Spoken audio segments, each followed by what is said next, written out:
Alors une transformation digitale réussie nécessite également l'évolution de la culture interne. C'est notre troisième D du mix digital, celui de la diffusion du digital en interne. Aucune entreprise ne peut s'afficher comme numérique si elle n'a pas également conduit le changement auprès de ses collaborateurs. Pédagogie et acculturation des équipes sont clés, de même qu'évolution des pratiques managériales, promotion de la transversalité et valorisation de l'innovation interne. Notre baromètre montre que la réalité est plus contrastée. En progrès, le développement des réseaux sociaux d'entreprise. 7 dirigeants sur 10 ont mis en place de tels dispositifs. Et un quart affirme qu'ils sont largement déployés et utilisés. 15 points de plus que l'an dernier. Quelle est la clé du succès? L'accompagnement des collaborateurs, en démarrant sur des groupes pilotes, via des cas d'usage clairement établis et une montée en charge très progressive. Ainsi, inutile de viser un déploiement à grande échelle si le terrain n'est pas convaincu.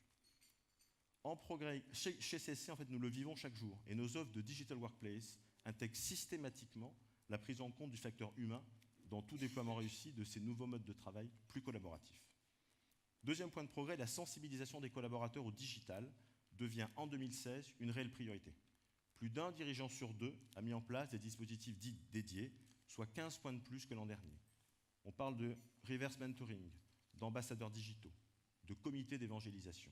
Autant d'initiatives qui aident les équipes à intégrer le digital dans leur quotidien, autour de 3 piliers, gouvernance, management et formation. Dernier point de progrès, la politique de marque employeur. 7 dirigeants sur 10 sont déjà actifs ou ont lancé des initiatives pour promouvoir leur entreprise sur les médias sociaux. 7 points de plus que l'an dernier. Car le digital est un formidable moyen d'attirer de nouveaux talents, avec des équipes RH qui laissent une plus grande autonomie en matière de communication externe aux collaborateurs dans un cadre mieux structuré. 3 domaines, néanmoins, méritent de progresser. Tout d'abord, la politique en matière de BYOD, de Bring Your Own Device. 2 tiers des dirigeants n'y sont toujours pas favorables, soit 5 points de plus que l'an dernier. Risque de sécurité, crainte de moins maîtriser le parc de matériel et faible modélisation des usages.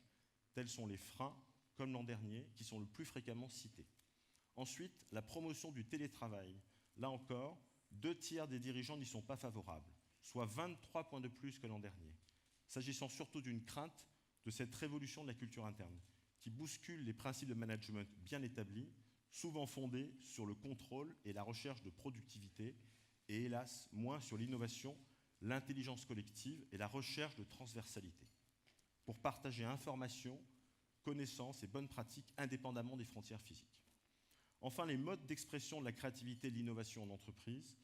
Pour plus de la moitié des dirigeants, ils passent encore par chaque collaborateur de manière individuelle, trop peu par les clients, et seuls 4 sur 10 les considèrent comme relevant d'une approche collective, soutenue par une cellule d'innovation dédiée ou des plateformes d'intelligence collective. C'est notamment le rôle des CDO d'instiller cette culture et ces principes de management décentralisés, valorisant cette approche collective, quitte à les canaliser dans un premier temps au travers d'initiatives plus structurées au service de l'ensemble des départements de l'entreprise.